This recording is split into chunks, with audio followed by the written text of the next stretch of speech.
Powered by Arkansas, for Arkansas. This is Inside Arkansas Live. And welcome into Inside Arkansas Live here on this beautiful day here in the great state of Arkansas. I'm your host, John Neighbors, alongside Curtis Wilkerson and Andrew Ellis, and appreciate each and every one of you for making us a part of your afternoon this afternoon, as we're going to have a fun-filled Thursday for you today. We're going to do a what to watch action presented by Bryant Technologies. Get to who our heavy hitters are, presented by HD Roofing and Construction. What's more likely, according to BetSaracen. Get into our Alumni Hall question of the day, as well as a lot of other topics that's going on in the sports world. And, of course, your chats with the vibe checking of the chat presented by our friends over at Basis Health. But, fellas, it's been kind of a weird week. I was gone Tuesday. We were together all on Wednesday. And tomorrow we're going to be at Alumni Hall. But, today, kind of back to the normal routine, at least for a split second. But how are we feeling on a Thursday? Routine poutine, John. I miss you guys. Can't wait to get back together in person. Just biding my time. One more day here in the Pot at the Palace studios before just going to be an awesome weekend, and it starts on Friday at Alumni Hall. I'm ready to get through this day. I'm excited to be here, but I'm really, really looking forward to what lies ahead. Yeah, these shows where we're just at our own places, it's boring. I want to get back to the fun stuff, and I can't wait to do that tomorrow. Also, everyone in the chat, we talked about this yesterday before we went live. Well, we want to normalize. It's lunchtime. I see shout out to Sweet Arkansas gal. She's always like, hey, it's lunchtime with Inside Arkansas guys. Feel free to let us know what you're eating so we can judge your lunch order. I'm not going to tell you my lunch order today because it's a little bit embarrassing, but I want to normalize that, hearing what everyone is eating for lunch. We can ignore them if they're ugly. You know what I mean? If they're nasty, we can make fun of them if we want, but I want to normalize that process. What makes your lunch embarrassing without spilling the deets? It's just one of those like shameful ones. Like if someone sees you at this particular drive-through, it's like, okay, really, dude. All right, I got you. I wasn't even going to think about drive-through. I was going to think of like you were eating like SpaghettiOs out of a can or something like that. Like that type of thing. Which I've done. Listen, I had ravioli for lunch a couple days ago, like a little Chef Boyardee ravioli. That's a good lunch. That's one you can be proud of. John, you know where I ate lunch. Yeah, I do. I know. But that's okay though, because listen, we are all getting geared up, and we got to get our bellies filled. I don't know. Maybe we'll do a segment, like maybe in the summertime, just have a dedicated sponsored segment. Be like, what'd you eat today? Presented by so-and-so. Maybe we'll have some fun with that. But yeah, we definitely like to judge people. So make sure you get your chats in there of what we can judge you for and all of that. But yeah. Long John Silver, bro. Whew. And yeah, well, I think they probably got the healthy version of that meal. There's a lot of nutritional value in Long John Silver's. There's a shout out to you, but yeah, no, we love that. We'll get to that because that is pretty fun, especially because we don't really get to have much of a lunch. At least I don't here on Inside Arkansas Live because it's we're live. But either way, a lot of fun though. Tomorrow at Alumni Hall it's going to be great because we're getting you geared up for the Super Regional starting on Saturday, and we'll talk a little bit about that as well as some other cool stuff going on. But guys, I wanted to ask this question, which I know Andrew's going to be like, this is a John Neighbors special, but it's true because I like asking it, especially when it gets to this point in time, because of thinking about the impact, the reactions, kind of preparing a little bit. And for Arkansas this weekend, I'm not asking the question of what if Arkansas wins the series, because if Arkansas wins the series, yeah, everyone's pumped up and excited. Everyone's fired up to go back to Omaha. You're going to take it no matter how it happens. But I want to ask you and take it a step further. What if Arkansas swept? What if Arkansas on Saturday and Sunday won? And not only just won, but won convincingly, kind of like what they did in the regional against Tennessee. How much does that change going into the College World Series, your mindset, your mentality, and your feeling about this team and about the chances of winning it all if they just absolutely dominate Tennessee this weekend? Not saying they will, but if they did, how does that change everything? I mean, for me, if Arkansas sweeps this Super in dominant fashion, it does two things for me. One, Tony Vitello has to sign the adoption papers. Like it's official. There's no getting around it. DVH's dad and always will be. So that would be the first thing that has to happen. Maybe they could do it at home plate. It's kind of a ceremonial thing like they do when the two coaches come out there. They exchange lineup cards before the game. You just meet right there for the little ceremony afterwards while the rest of the team's dogpiling or whatever. Just get it out of the way, make it official. No big deal. That, and then, I mean, let's be honest here. If Arkansas sweeps these dudes and they bust them up, you're not going to be able to tell Razorback fans anything, nothing.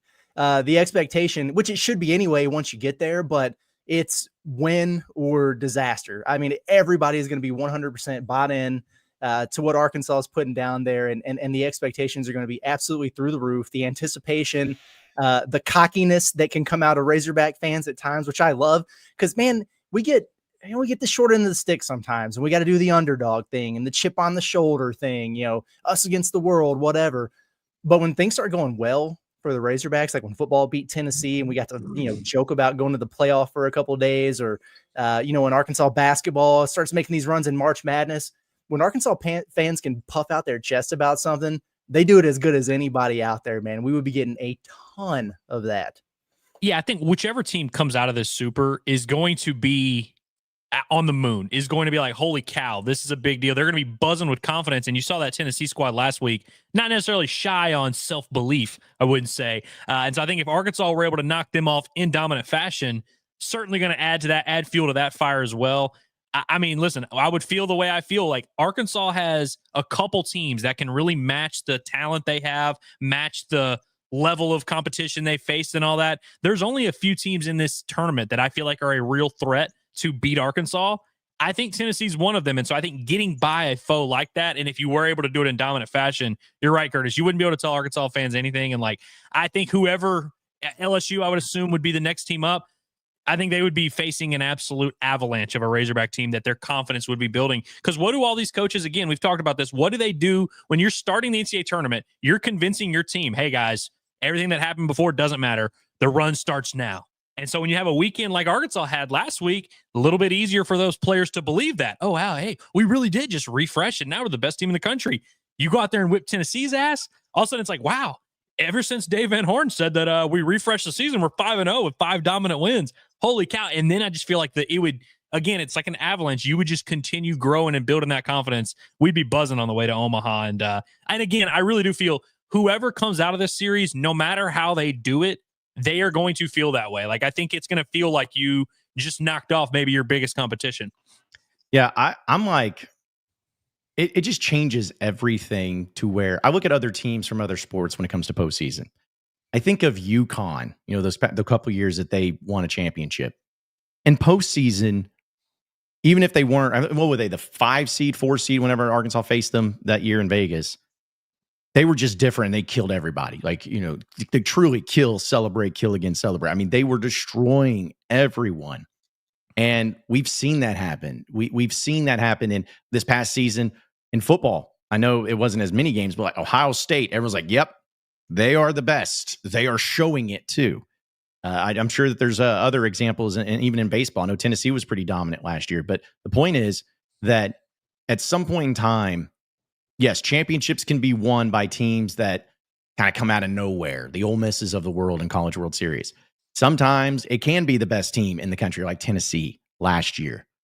But then sometimes it truly is about who is hitting their stride and getting hot at the right time and being the dominant team. And to me, if Arkansas was to do that, which again, I want to reiterate, because I know Tennessee fans are going to find this and start freaking out, but I'm not saying it's going to happen. But if it did, if Arkansas went out and dominated Tennessee and it was over with and we're going to Omaha, guys, it's going to take an army to try to convince me that Arkansas is not going to win the College World Series. Like, it's going to take military action to keep me from having that belief because of how good it looks.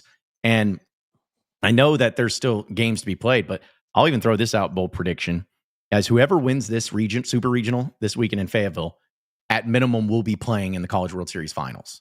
That's what I believe. I believe whoever wins this super regional between Arkansas and Tennessee, one of these teams is going to at least go to the World Series finals. And if Arkansas does that, I just don't know who's going to stop them. I just don't know who is going to take care of business. They've lost 4 games at home, if I'm not mistaken. Arkansas has one of them to Tennessee, 2 of them to A&M, and 1 to Missouri State or whoever it was. But they've been dominant at home. Again, I'm not saying that they will, but man, if they play like they did this past weekend, it could be one of those types of games and those types of series where Arkansas takes care of business, moves on, and we're flying into Omaha, not only happy to be there, but happy because we know this is about to be something special up there in Omaha. It's kind of crazy, man, because it's like a reverse video game path almost. It's like usually you just kind of work your way up to the final boss, but like Arkansas is getting them now, and then LSU might be the next best competition by way of talent, and everything like that. And you'd see them first once you get there. But it's like, yeah, get past one more person here. But it's almost as if the path gets a little bit more clear for you the further along you get. I know the other side of the bracket is a little bit better, but yeah, that is fascinating, man. And to your point, John, it's like if Arkansas were able to do this in convincing fashion, well, I mean, what does that mean? It means they're, peaking at the right time, playing your best ball when it matters the most or whatever. But for me, like if they do it, it means your starting pitching shoved again. And instead of doing it against Creighton, they did it against one of the best lineups in the country. And you've had it, back-to-back weeks. And so you're really starting to get some consistency and feel great about, Root and Gage Wood, because you felt good about some other things and, your bullpen or whatever. But how many times have we said the whole, good Root, good Razorbacks thing? And man, he's getting Gage Wood, his pitch count worked back up and getting him back into stride. And if they're able to do that this weekend, you got both of those dudes rolling and firing all cylinders heading to Omaha. I feel freaking great, man.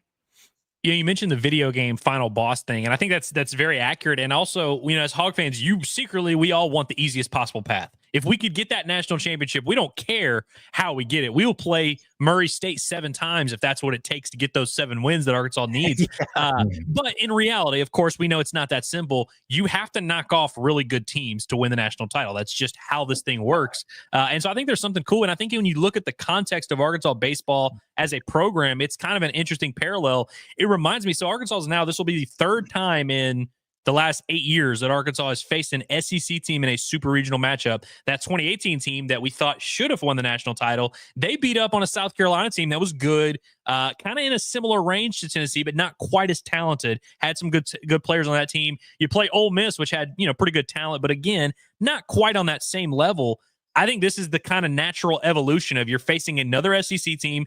Of course, your path, similar to years past, history is repeating itself, and you have the best possible version of that SEC team that you've got to beat again. Another time, a team you faced in the regular season. I think it's kind of poetic, and it's interesting how this is like the program on their way to maybe righting the wrongs of the years past. They have to face all these similar demons. You have to face the team that won the title last year, your former head coach. It's like Arkansas baseball history all coming together and culminating with this weekend. And I know I was tweeting out some, John, you tweeted out the clip of the 2012 Baylor Super. I tweeted out the clip of the Virginia 09 College World Series elimination game. Like, I just keep thinking about all these moments and all that's led to this moment, and it fires me the hell up. Yep. And real quick, because I know we'll get to some other things. When we talk about that Virginia or the Baylor one I tweeted, yes, Arkansas has had some really crappy things happen to them as a program, things that everyone will remember. Of course, the pop-up drop foul ball, we all know about it. And it sticks and it sucks. But if there has been a sport that Arkansas has had some crazy things go their way, baseball might be the leading candidate of that. Because like that 09 deal, when you're down 2 runs, 2 outs in the College World Series, and Eibner hits a bomb, and then you have a double play made by Tim Carver there to extend it, and you end up winning. Think about that Baylor series. The likelihood of bases loaded, the All-American shortstop messing up the double play, and then getting back-to-back hit by. Like, you have these examples of times where things just went your way. Rock Reggio, I mean, for crying out loud, that one in the regionals. Just there's been a lot of examples where, yes, crappy things have happened, no doubt. But there's also been some really incredible plays and some incredible moments where you were the team that came up big. You were the team that took someone's soul and ended their season early. So maybe that'll happen this weekend. It's possible. So I know we're getting to a little bit, especially some videos and some other cool stuff here for Razorback Baseball, but want to remind everybody that we're brought to you by our friends over at Radiant Elements Medical Spa. If you're stressed about this weekend, well, I tell you what, you can get all of that stress relieved by going over to Radiant Elements Medical Spa with their deep tissue, sports massage, infrared sauna, helps you bounce back faster, hit the weights harder, and stay in the game. And if Arkansas has a stressful weekend, which we know it will be, before you go to Omaha, go ahead and book an appointment with them because they do phenomenal work, some of the best self-care you'll ever get, because it's not soft when you get self-care. It's what winners do. And if you guys are out there, you're trying to find, hey, what do I get for the wife, the girlfriend, or an anniversary, for a birthday, or whatever it is, look no further than Radiant Elements Medical Spa. They have all different types of services to help you out. not only for you as a person, but also for that significant other and that special someone in your life. So check them out today in the Weddington Plaza right next to Lions Mane, or book an appointment online with the QR code right up there, and you'll get 15% off your very first service. It's as simple as that. 15% off. Get that appointment scheduled. It's Radiant Elements, medical spa, self-care for everyone. All right. So also want to get into Wehiva Aloy, guys. It's basically, I think, right as soon as we ended the show yesterday, was announced like 2 minutes after. Yeah, like could not be quicker. But was announced that he is officially a Golden Spikes finalist. And so just kind of to show who is all involved there, you got Wehiva Aloy, Liam Doyle. I've heard of him. I think Arkansas might be going up against him, and Alex Ladise over there at Florida State. So was it, I guess, 2 shortstops and a pitcher is what you're going to be having there, and Aloy being one of those. So that's really cool. But I really wanted to show this, guys, because this just makes me, when you guys remember when we played the video when Wehiva Aloy won SEC Player of the Year and the reaction. This is also a great reaction, too, when they find out he is a finalist. Check it out. Have another player that has been chosen for, well, he's down to the final 3 of the Golden Spikes Award.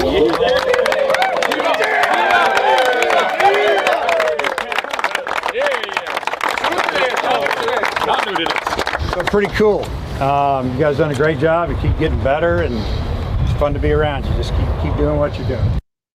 Listen, I'm glad they put out this video, but I don't think I could find a more less hype video of some sort of major award where not only is Dave got his little note cards, the Golden Spikes finalist. Aloy's already, he's in the back. Like, it's not like he's front and center, and they got him, and he's over there just hanging out in the back by himself. They clap for him. You can tell he's like, oh, okay, I don't want to care. I don't care. Move on. And then Dave's like, all right, you guys are playing great. So it's just very business approach. It's a cool thing, but just not the type of video you usually expect from, it's not like you see the videos of the walk-on getting a scholarship when he kicks a field goal in football in practice. It's just very, very business as usual from the Razorbacks. I would say, yeah, go ahead. I was going to say, I would say Wehiva Aloy is he's our humble hero. It's just, what a guy. I mean, he's dialed in on winning this whole thing. It's pretty awesome. My favorite part of all that is, Dave just goes through the whole thing and then he's like, it's pretty cool. Yep. Is there anybody that hates these moments more than Wehiva Aloy? Like, he really hates, he doesn't mind being up to bat in the 9th inning with 12,000 fans yelling at him, but these moments where he has to it's like being sung happy birthday. You can just tell he does not want the attention on him right here. And I can tell they had to have just come to him and been like, hey, we need y'all to do this. We need to film this. And Dave's just like, because they, in the middle of a postseason run, Dave is not going to be the type of coach that's big on making a big announcement over an individual awards and all this. I could tell they really didn't want to do this, and it's just hilarious. But it speaks to kind of the mentality of what they're doing right now. Yeah, I was wondering, what else is on that note card? I would love to know that little note card that Dave's reading from. Did someone write it for him? Is it something he wrote? Does he have multiple one where he's like, all right, guys, lunch will be at 12:30 tomorrow, and then he kind of passes on to the next one? Is it just his announcements? I don't know, but was just really cool to see, though, and to see him, get that honor and everything. But I get any content we get from behind the scenes is great, but I'm just glad it's consistent. Where Aloy, similar to almost like Kevin Kopps. I know that he hasn't won the Golden Spikes yet, but just does not want the attention, does not want it, does not care about it. I can't remember exactly how Benintendi was, but I'm sure he was a pretty humble guy. But it just is funny where if Aloy ended up winning the Golden Spikes, you're going to have 3 Golden Spikes award winners, which is phenomenal in a 10-year stretch. But then also just their reaction where they're like, I'm not saying they've got to be jerks and arrogant or anything like that, but they're just kind of I just don't want to hear about it. I don't want to deal with it. It's just really crazy. I mean, Benintendi was definitely a big, not a big me guy, not a big attention seeker. I mean, Hagen Smith was a finalist last year. Same kind of thing. A lot of the best individual players we've seen out of this program are not the most exhilarating personalities who love attention all the time.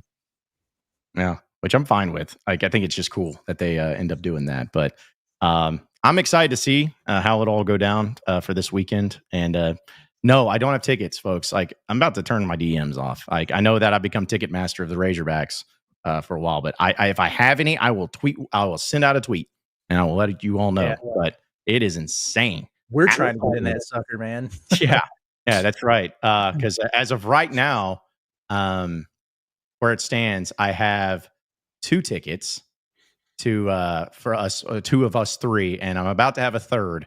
But I'm saying that not because of like, we're going to the game and you're not. It's more of just showing that, hey, this is a hot ticket, a hot commodity. I mean, and people are going to be packing out that place.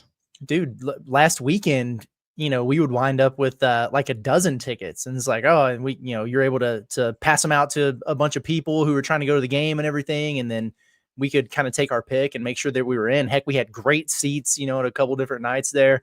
Yeah, this weekend's built different, man, for sure. The hottest, obviously the hottest ticket in town, but it's probably the hottest ticket of any of these supers. There's no doubt in my mind about that. It's craziness. Yeah, Hillary asked me on like Monday or Tuesday. She's like, "So you think I can go to the games this weekend?" I'm like, well, we'll see. We'll see what happens. But the poor old first lady of the Bombastic podcast, we'll see what we can make happen. Yeah, well, you should just bust it out laughing as soon as she asked the question, just like, because that's how I want to feel. Like, hey man, do you know of any tickets to give away? If anyone's giving them away? Yeah, sure. Yeah, I'm. Maybe if UNICEF got into the business of Razorback tickets, then we could give them for charity. It's not. Yeah, let me see your kidney, and maybe we can work out a deal. Yeah, exactly. Which I tell you what, that's a perfect segue. We'll get to your chat here in a bit, but I want to do the Alumni Hall question of the day presented by Alumni Hall. We're going to be there tomorrow again, folks. Starting at noon, we will be live at 3417 North College Avenue at Alumni Hall. Come by and see us, because not only will you get to see our beautiful faces, we probably won't be as dressed as cool as we were yesterday, but we're still going to be dressed in some awesome Alumni Hall apparel. Come and see us, and not only will you get to see us, but use that promo code HOGSBY20, you get 20% off your purchase. So you got to get ready for the supers. They have everything in stock, everything in store, the greatest Razorback experience you could have when it comes to apparel. So come and see us, HOGSBY20, 20% off. No matter how much you buy, you get 20% off. And also shop them online at InsideArkansas.com/Alumni Hall using that code HOGSBY20. But simply, is this the most anticipated super regional in Razorback baseball history? Because they've been to quite a few, and a lot of it could be living in the moment, but not really surprised by this voting, guys. 80% say yes. This is the most highly anticipated super regional in Razorback baseball history. I don't think there's any question. Like, I've anticipated all of them, but yeah, I mean, this one, maybe I am just being a prisoner of the moment. I don't think it's close. I mean, for me at least.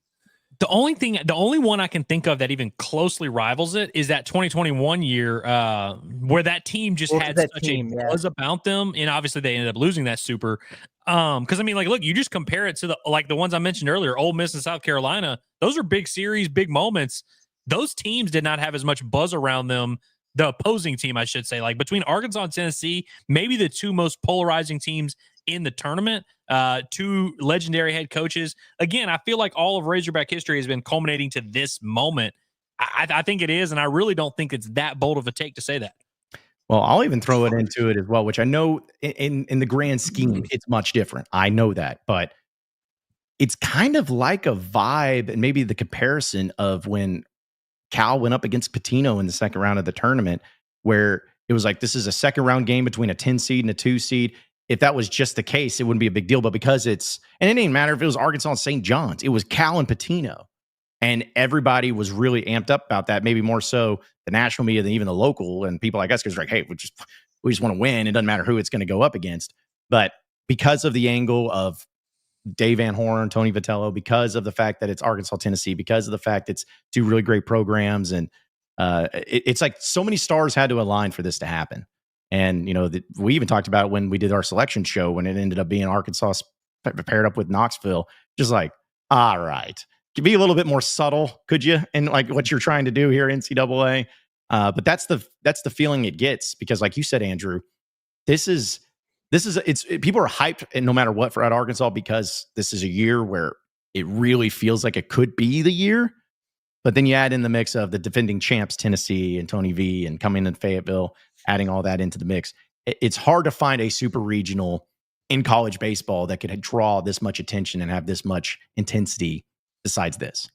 It's going to be crazy, man. And yeah, and that it's weird, because that 2021 year was, they won all those series, and you had cops, and like, everything was trending in the right direction there, but it was hard to feel, at least for me, as much anticipation going into all this, because of that stupid pandemic. Yep. Like everything, like all the interactions were on, like with Dave and the players, it was all on Zoom, and we couldn't even go in there for a post game press conference. You had to just get on your Zoom from the press box or whatever, and they spread you out in the concourse, and you have to have 3 seats in between everybody. Now it started picking up once postseason started, which was cool, and that got everybody excited. But the entire year, it almost felt like, tuning in and watching a reality show every couple days, as opposed to actually being able to physically experience it in the way that we have so far this year, which I'm grateful for.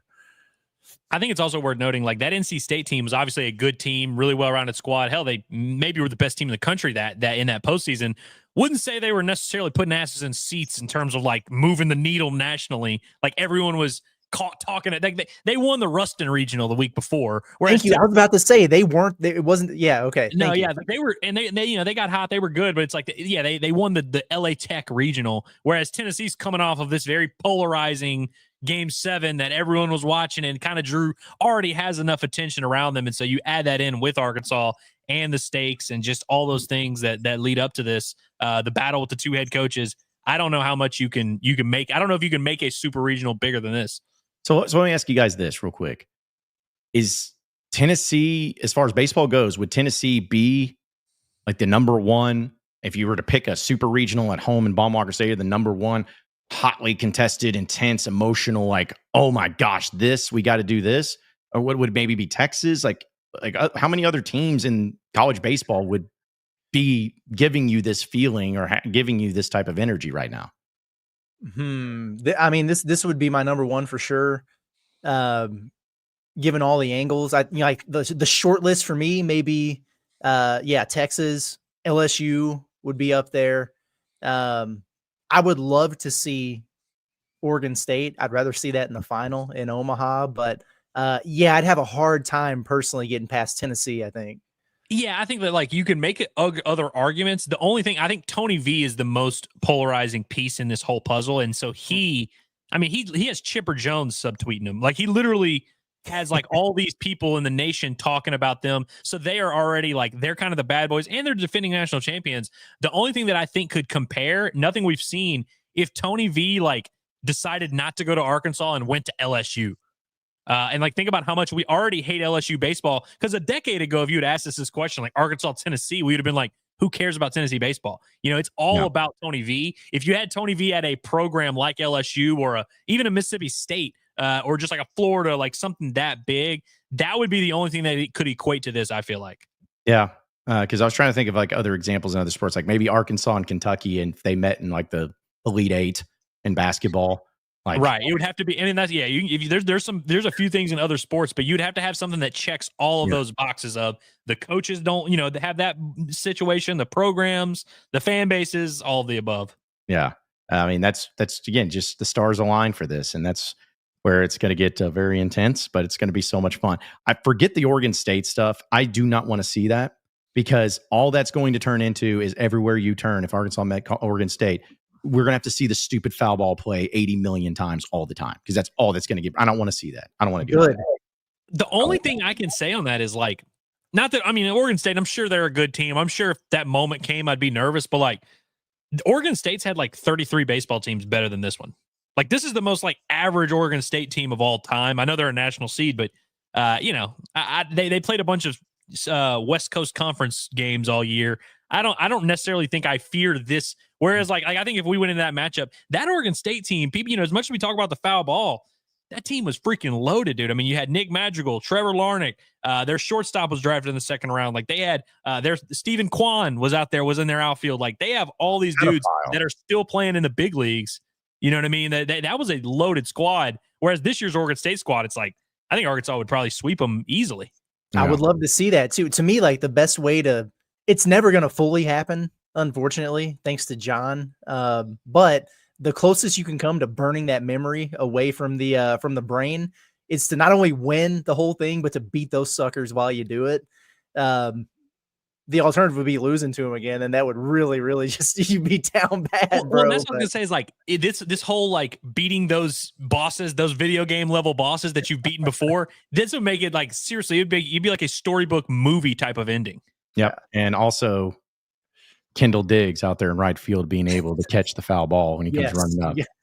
Him and Big Country. Big Country calls off Kendall Diggs and says, "Hey, I got this one." Yeah, over the shoulder. No big deal. Something like that, and then just wouldn't have to deal with it anymore. But either way, you remember that pitcher for Oregon State that touched those little boys? Yep. Yeah, I recall that story. But yeah, and couldn't believe he blocked everybody or went private on social media when so many Razorback fans were tweeting at him. I don't understand. Weird. Tough stuff. Yeah. Hey, but he, hey, listen, Blaine Knight versus him. We know who got that win at least. We know who got that win in a lot of ways. All right, let's go ahead and check out the vibes of the chat presented by our friends over at Basis Health, where they're changing the way healthcare is delivered by providing mobile medical visits to the comfort of your very own home. A doctor will come to your home for urgent care, primary care, IV hydration, and so much more. It's Basis Health. They are here for you when and where you need them the most. You can learn more at basishealth.org today. Shout out to our guy, Dre. Good dude, awesome dude with an awesome company. We appreciate their partnership so much each and every day here on Inside Arkansas. So, all right, going and get to the chat. Super chat here from Heartbroken Hog says, we appreciate. He says, I hope everyone had their wood on hand for Pod at the Palace this morning. Also, y'all should do call-ins one day a week. Say Fridays, I get off early. Well, to the point of the call-ins, I've considered that. Who knows? Maybe we do it tomorrow when we're at Alumni Hall. But here's the deal: I'm not going to do this crap and then no one call in. That ain't going to happen. So if we get at least at minimum 3 calls, then we may continue it on tomorrow. But we'll give it a shot. If it doesn't happen, we may be canceling it forever. All right. So that's on that. I like that. I like that a lot. I had a huge knock on wood moment on the pod this morning. So I had to take a temporary pause, demanded that everyone actually stop what they were doing, knock on wood immediately before we could move on. So I know I had one listener today in Heartbroken Hogs, so I appreciate that. Well, the wording without context, it does sound a little sketchy. Hope everyone's got their wood in hand to watch Curtis on the Pod at the Palace. It's I was looking good, but what kind of performance did you put together? Jeez. Yeah, that's it. I got my hand on my wood. I can tell you that. Oh, I got to bring my wood to Foghorns this weekend. Don't let me forget. Yeah, double wood. Well, I think Arkansas is going to pitch gauge wood on Sunday. There we go. Yep. And Darren McFadden's going to be there at the game saying he got that wood. You sure he's not going to be back at Dickie Stevens? I don't know. He's a regular there. That's true. Speaking of, I'm going to bring up his tweet that he put out is just excellent. I'm going to try to read it out loud, but we'll get to that later. Speaking of, but appreciate super chat from Slob on my hog. Just goes WTF, Andrew.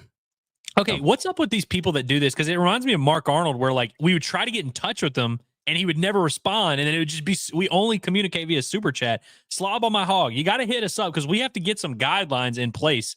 Because I'm willing to do it, but I also want there to I need there to be a cutoff, or at least tell me what you're willing to do. Because I will go for as long as you will double the payment, but I need you to understand what you're signing up for, because there is a definitive.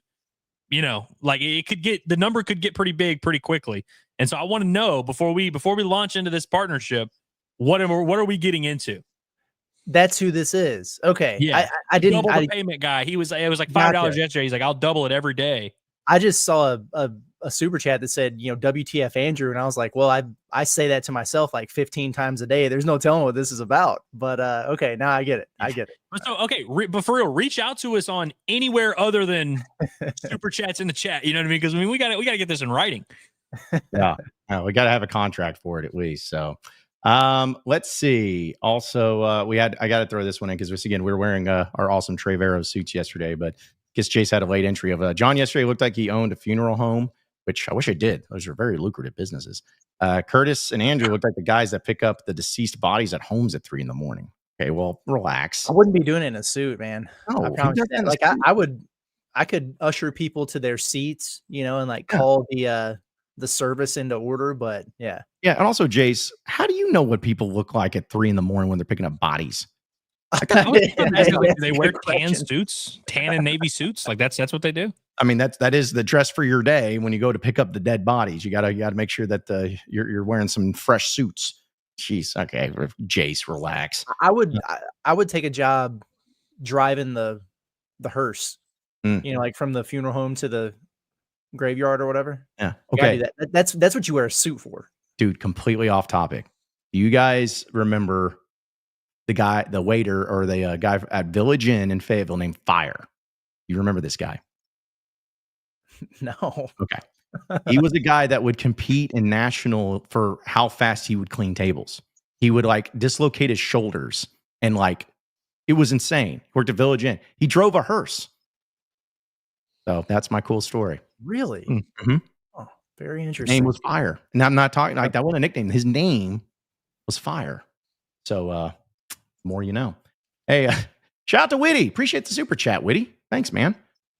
He says, my vibe is jacked. Well, let's just hope it was better than the comment you left us yesterday. So excited about baseball. Just left my first business marketing event as a business owner in the Springdale City of Commerce event. Let's go. I respect John too much to do a plug.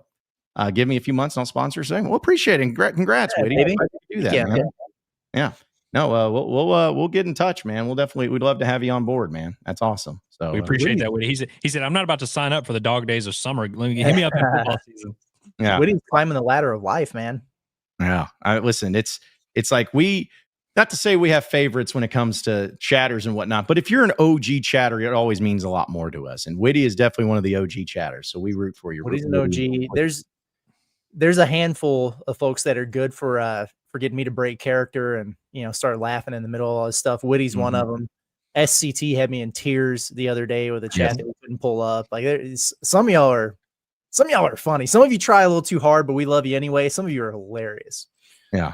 Yeah. Some of you need Jesus too. Like, because like there's a lot of people who like make me not laugh a lot, but then, every now and then they make me laugh. Yeah, that's right. Let's see. Paddlefish says, I had a dream that Arkansas was playing UNC in the College World Series final. I would love that.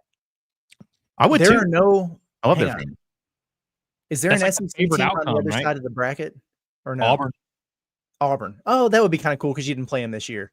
Yeah, I think I'll be pretty excited about anybody over there because it was Oregon State, Florida State, Auburn, Coastal, North Carolina, and who the hell are they playing? I have to look back up. Yeah, it doesn't matter. But like any of those, it would be cool, just like a neat matchup there. Man, if it ends up being Arkansas and Auburn in the finals, Quinn, we're going to have to get some paperwork together, man. Like we're going to have to start signing some stuff because it could get hairy. I'm all in on that, man. That's going to be electric. Yeah. Let's see. Also, Paddlefish says y'all should let us pay to have you react to a video recreate. So we've thought about something like this where people can send in stuff and we like react to it. Obviously, we would have to have somebody screen it. You know what I mean? Like we'd have to have either maybe I'll sign up to screen the videos. I'll screen them all. People just send them in. You pay or whatever. I'll watch the video and then I'll show it to y'all to get y'all to react on the show. Okay. I think it would be a lot of fun. That's great summer content. Like a 1 minute and under. It's got to be 60 seconds or less. Yeah. The best take you can generate. Yeah. Be funny. Don't do anything illegal. No genitalia. Yeah. Don't do anything that'll get us demonetized Yeah, on YouTube because we like to make money. Yeah. No, I've wanted to do that for a long time. It's just a matter of people just doing it and submitting it. I don't care if you're doing it from your car. Make sure you're not driving. Just stuff like that would be great to see people in person with the reactions and also putting the face to the people and trying to figure that out too. So yeah. Now we're saying this and I'm afraid what some of the crap we would get already weird enough as it is.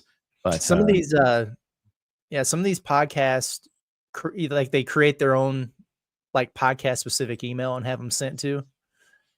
We should definitely do that. Yeah. Well, it's not like our personals are hard to figure out. So honestly, I thought about opening up a bombastic mailbag, and I think I am going to do that. Just send it to Andrew at InsideArkansas.com. Like, it'll be all right. I'll figure it out. I like this from Heartbroken Hearts. It sounds like the perfect job for intern Reagan. I don't hate Reagan that much. Like I wouldn't have her sifting through the videos because my fear would be some of y'all would know that she's the one screening it, and y'all would get very weird. Okay. Yeah. No, I don't like the premise of making. Yeah. No. Maybe we should have Nick do it. He was texting me the other day about some stuff and trying like some creative summer content. It's like, hey, how about you do this too? Yeah. Let's do that. Or let's just volunteer somebody like we all know. Let's get Hazelwood to do it. Just have Hazelwood do the screen. Yeah. That'd be good. Yeah, that would be. Logan. Yep. Our guy, Logan. That would be great too. I don't trust Logan's screening. I think Logan would let some stuff get through that shouldn't get through. Yes, that's 100% true. 100% true. Maybe we should just have people submit it and upload it into the Discord, and then the Discord can be like seeing it and screening it, and then we can go from there. So I've seen things in that Discord. Too many, unfortunately. Let's see. Austin, appreciate the super chat. He says, "I'll call in and ask if y'all think Cal should have took his shirt off after beating St. John's." Sure, you can call in for that if that's what you'd like. We'd all say no. Or we can just answer the question now. Yeah. What would be like the most outrageous thing like that you could actually see Cal doing? Like he wouldn't free the nips. I mean, are you sure? Yeah, I don't think he'd free the nips. I think he could stand on a scorer's table. That's what I was about to say. Could you see him kind of jump, getting up on a table? He's lost weight. He's taking jogs with the dog. Like he could probably get up there pretty easy, maybe. I think honestly, because we've seen a little bit of it when he was at Kentucky. We've seen his dance moves. If we saw him do a little jig, yeah, like doing that, like maybe like if he, like do the Donald Trump dance. Trump. Yeah, that's him doing that. But or if he does like Andrew sign off where he just dabs all like a bunch of times and stuff. Like, yeah, that would be pretty great. But if Cal dabs, that would be awesome. I think I would probably just quit right then and just be like, I'm never topping this. I'm done. Mm-hmm. Yeah, that would be great, man. That would be great. All right, a few more chats here too. Hunter Ratio says, Andrew, what do you have to say to the people who want to replace Kuhio with Diggs? Those people, I was gonna say, are those people in the room with us now? Not seen one of them. I haven't seen that. I would say shut up. I think Kuhio had a hit in all 3 games. Like, I know he's not like necessarily firing on all cylinders, but he's starting to take some walks. Again, he usually goes about 1 for 4. He does strike out a lot, but it's like I don't know. I think Kuhio is fine. I'm good to keep the 340 hitter with 15 home runs in the lineup. Yeah, we got to stop this thing where if one person goes through just a little bit of a stretch of a struggle, it's just I bench him, get some. Like, you just think that Dave has like so many players there where they're just like, well, you're just so good that we're going to bring you off the bench and have somebody else play. Like, it's just so dumb and it gets so nauseating. Things seem to be working pretty well at this point. I don't know that they need to be making any big changes or statements. Andrew was getting shoved into corners at Foghorns and people were like, what are we going to do about Bernardo? It's like nothing, man. He's good for it. Yeah. It's okay. I mean, we're at that point in the year where it's like the guys are who they are. You just got to roll the balls out there and let's see if they hit them. Yep. Simple as that. Let's see. Hayden Ulmer, our guy, says, could Doyle be this Diamond Hogs version of Brady Singer? Dude, it's so funny that yesterday we were so Daniel Shee cracks me up because like he's so good at what he does, but he's also young as hell. Like he's only been watching Arkansas baseball for 3 or 4 years. He was like, because we were talking about William Doyle, how they had 8 runs on him. I'm like, and he was like, I mean, what are the odds that like the best pitcher in college baseball would have his 2 worst career outings in the span of a month against Arkansas? And I thought he was doing a bit. And I was like, this like literally happened like less than a decade ago. Like this would not be without precedent. He's like, I mean, I just can't see that happen. I'm like, dude, it actually happened 3 times against Brady Singer. They scored like 20 runs in 3 games against that cat. I mean, that's again, while we like all the parallels, that's another one where it's like you're facing basically the best arm in the SEC. And it's like, if you've embarrassed them once, you've embarrassed them twice, do it again. Mm-hmm. Make it happen. A few more here that we want to get to. I love when we played that video. He said TV energy from the Golden Spikes acknowledgement. Yes, that's good stuff right there. Awesome from work. That's an A+ chat, man. I love that. I wonder like if you got both Wehiva Aloy and Trevin Brazil in the same room and you gave them like the whatever award of the year and just to see which actually gives more of a reaction between the two. I don't think that would even happen. That'd be tough. Let's see. Also, Trey says, do we have an Inside Arkansas beer hat yet? It's going to be here soon. It's not going to be probably in time for postseason, just to be honest, because they're very hot commodities, but it will be happening here soon. So you mean because we're halfway through the postseason right now? Hey, listen, if they were going to be here in time for the College World Series, then I absolutely would do that because that'd be great. But the tariffs and stuff and such, I don't know why, but that's just but we'll have those in store for you here soon. Let's see. Heartbroken Hog also says $5 doubled every day would be $5,120 after 10 days. LMAO. Yep. I'm going to take his word for it. But again, that's why it's like we kind of need to discuss the terms before we agree to this partnership. But please reach out to us anywhere but the super chats, because I'm down to do this and take a lot of your money. I just don't want to like bankrupt you. Yeah, absolutely. Jeremy or Jareem, I guess depends on if you're missing the Y or not.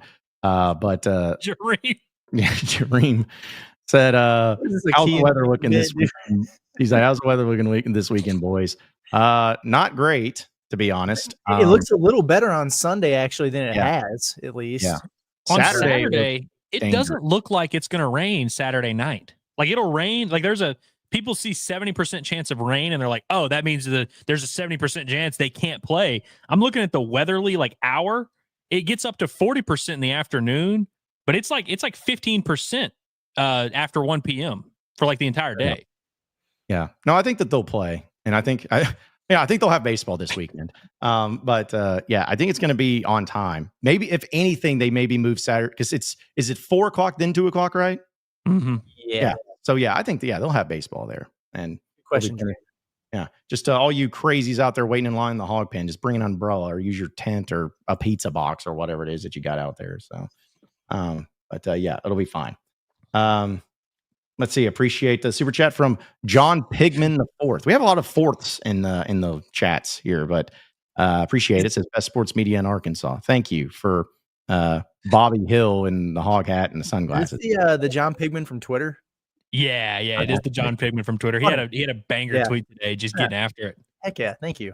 Appreciate it. Were you guys King of the Hill fans at all? I like King of the Hill. I like it. I would, it's there was other, like I was more of a Family guy, but I did like all those. Yeah, again, every time I hear Hank Hill's voice, it just makes me laugh. Damn it, Bobby, this is serious. Like just stuff like that is just great. Ozarkian, appreciate the super chat. He just wants to give his starting lineup, I guess, for the Razorback basketball team this upcoming season. But either way, it's got Ewan, TB, Knox, Wagner, Acuff. I mean, DJ and Knox and TB have to be like sharpied in, tattooed in, is what we said on the Pod at the Palace. Like those are facts, man, guaranteed. I go Ewan over Pringle. And then he's going to start a freshman. So it's either Acuff or Thomas. I would go Acuff. That's the one I projected too. It's kind of boring. That's the only thing that sucks about. Well, it's not the only thing that sucks about it, but like when you don't have a lot of players on the team. Like I used to love doing the projected depth chart and here's all the different lineup combinations. When you got like 8 guys, it's like, okay, well, this is probably what it is, and cool, moving on. So, yep. I think everyone, I think some people are going to see that and say, oh, Malik Thomas 6MOY. Yes, sir. I like that. He would have some monster games off the bench. I hope he embraces that role, which I am sure he will. He's going to cook off the bench. Mm-hmm. Yeah. Also, I wanted to bring this up because he mentioned it, but it's actually Jeremy, but spelled with an E. But Jeremy used to call in like every week, John. Like, come on, dude. John does this bit where he acts like he doesn't know people. Like literally, 2 weeks ago, he was like, "Oh, Hazelwood, man, what's your name? Oh, hey, what's up, man?" No, listen. The reason being is because people change their names all the time and have multiple YouTube channels. And I know Jeremy McCall. I know that this is a guy, but I was like, this must have been something he's changed because I always thought it was with a Y. I didn't know it was just an E. So unfortunately, as far as I'm concerned, you are Jareem from now Jareem McCollum. That's electric. You're welcome. You're welcome for that fire nickname.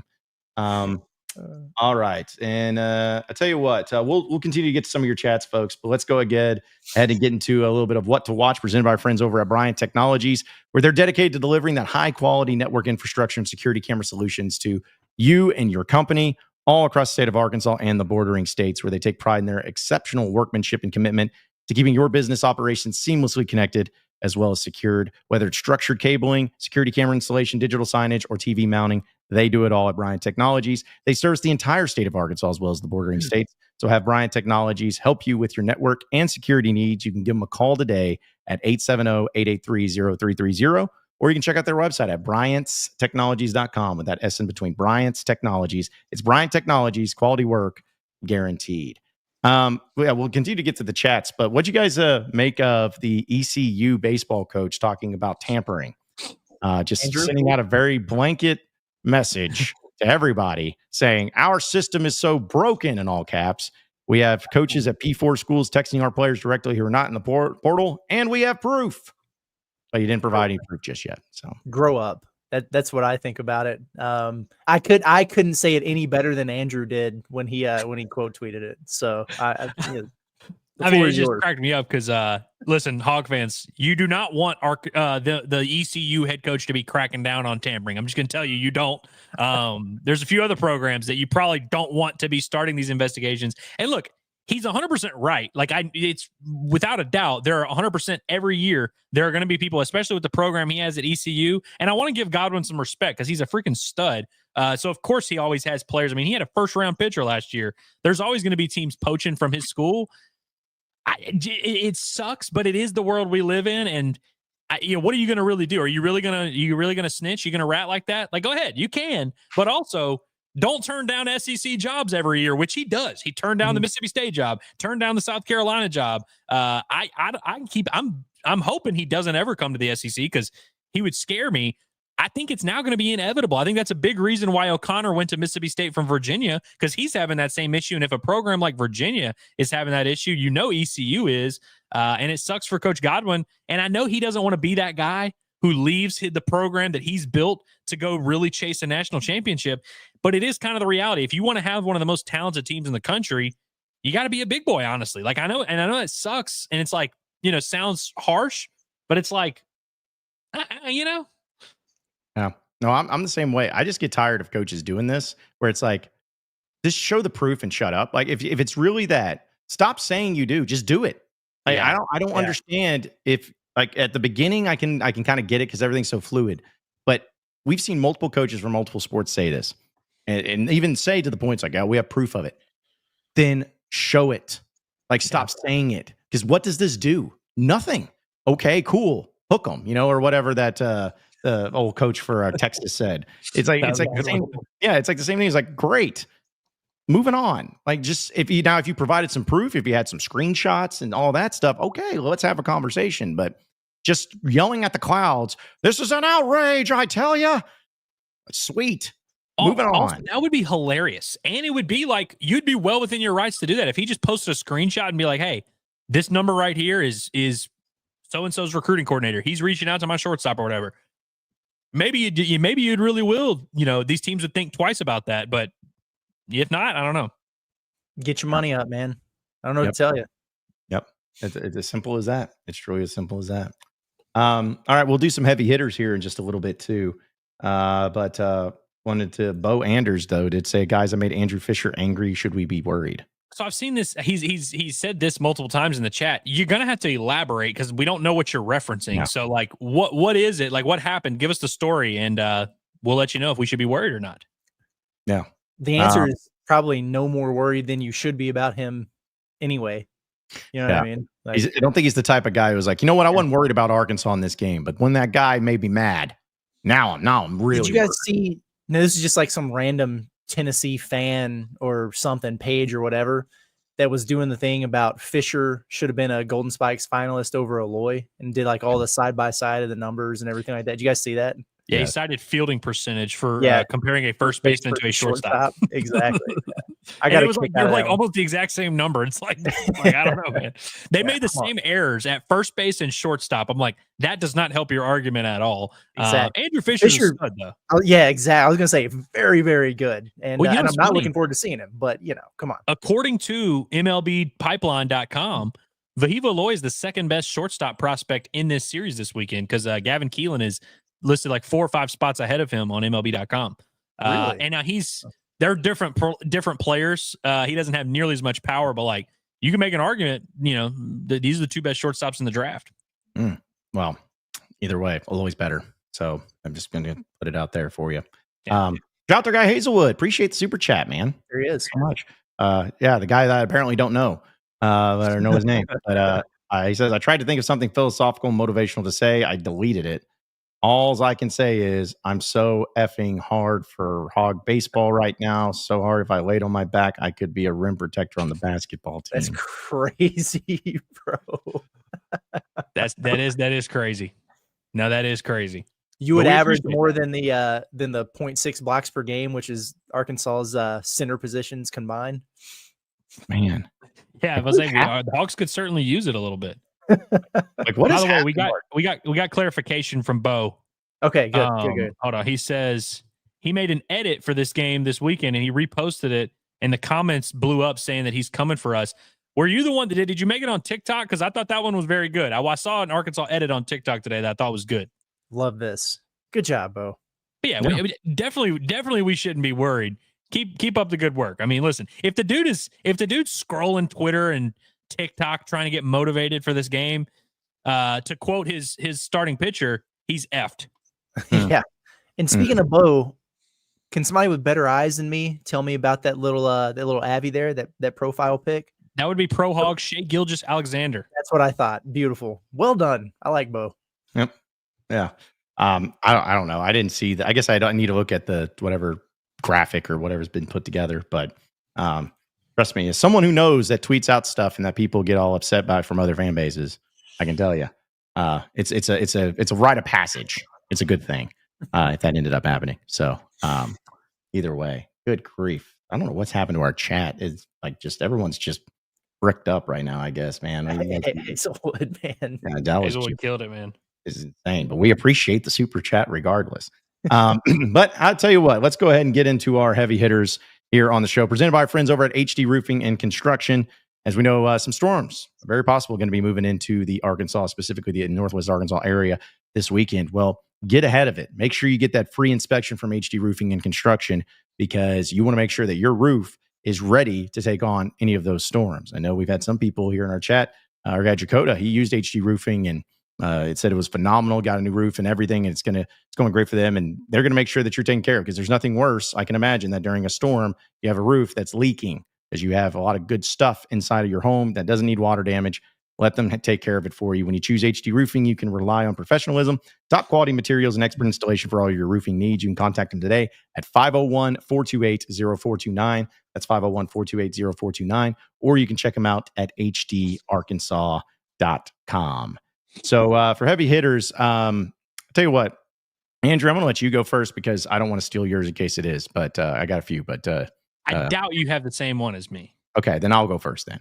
But either way, I just love this here from, again, a post on social media. Shout out to Cam Kozeal, who said that on his Twitter, we have a team full of fishermen. A few of us from Razorback Baseball team are looking for some great lines wet between games and workouts. Does anyone have any friends, family, or relatives with bass ponds in Northwest Arkansas? DM me if you're down to let us cast a few. And he has pictures with a lot of the guys on the team that are all fishing. We've seen them out there at, I think they call it Lake Norm or whatever it is, behind the big green monster there at Baum Walker. They've been fishing. But yeah, if anybody, I'm sure he's gotten a ton of responses. But I love the fact that this team is like, hey, we're about to play super regional. We got some stuff going on, but we're feeling all right. We're feeling all right. We're going to be out there trying to fish. But my favorite thing about this, guys, is the time of when this tweet was sent out. 1:54 in the morning. So I'm not trying to, insinuate anything, but the fact that this was sent out so early in the morning and just putting the APB out there for some bass fishing places was pretty great. So, hey, hopefully somebody hooked them up. Hopefully something got taken care of. They need to be as relaxed as possible and ready for this super regional. But I love the fact that there's so many fishermen on this Razorback baseball team. I didn't catch the 1:54 a.m. part of this until you just said it. That makes it so much better for me. That's hilarious, man. We got to get them with the bass fishing team. Yeah, seriously. Yeah, because who's that? I see Cujillo. I see, of course, Wehiva, Big Country, Reese Robinette. Yeah, I want to pull up actually a closer look at that picture in the top left, because it's just golden. Look at this thing. Look at the one. We got duck face Wehiva going on back there. He made a face similar to the one John made in the picture we took with our tuxes after Curtis. Sure. You got Charles Davalon, who looks like he does not want to be holding that fish. Charles Davalon, not a country boy, I don't believe. He's from Montreal. The dude is not a country boy, right? I wouldn't think. Doesn't seem like it. That would seriously be me holding a fish. You got though, both the Aloys back there. You've got Big Country, which can confirm he is country. And that would be Tyler Holland over there on the right, who is redshirting for Arkansas this year. But love this stuff. Man, it's so great. I just love that because it's just dudes being dudes, just fishing, wanting to go fishing, and all show some camaraderie and things in common outside the game of baseball that they can share. So, who are we thinking is the best fisherman of them all, though? Like, who maybe this needs to be a question needs to be asked. I know Justin Thomas, who's in one of the other photos. He's pretty good. I think it's Kozeal though, because I think Kozeal literally goes twice. He goes every day, but then like there's some days where he goes twice, even on game days. Yeah, the wah, wah, wah, wah, and we'll keep the duck quacking for his thing. I mean, come on. Yeah, right after big extra plug. Yeah, I love that. It's just so great. But either way, I wanted to give a shout out to them. And also, I wanted to give a shout out to this great tweet from Tanner Allen. You remember Tanner Allen? I know a lot of you do. The guy who wore shorts on the baseball field? Yep. From Mississippi State, 2021 national champion. But this was in reference to a tweet from Chris Phillips asking, hey, who you got this weekend between Arkansas and Tennessee? He quote tweets, it says, Tennessee to the house. Arkansas is the hardest place to play on the road. We called it Fayetteville. You called it Fayetteville. Us Fayetteville natives call it Fayetteville, or at least we used to back when I was in Fayetteville High School. But either way, thought this was kind of cool that you got somebody who played at a lot of places and was very successful, and you may not like him and all that, but either way, it's always cool to see that Baum Walker gets a lot of credit in saying that it is the hardest place to play on the road from a former great. Love it. Absolutely love it. If you're scared, you can either go to church or go home. You better be ready to come play. Come down to Fayetteville, man. Can't wait. I like that. The last time we asked a Mississippi State player what the hardest place to play in the SEC was, it was Josh Hubbard, who tried to tell us, or no, was it Cam Matthews? Might have been Cam Matthews, who was like, I think the hump is the hardest place to play in all of basketball. And we're like, okay, buddy, let's relax. But the series that Tanner Allen, I'm sure, was thinking of when he said this, 2019, Arkansas hosted number 2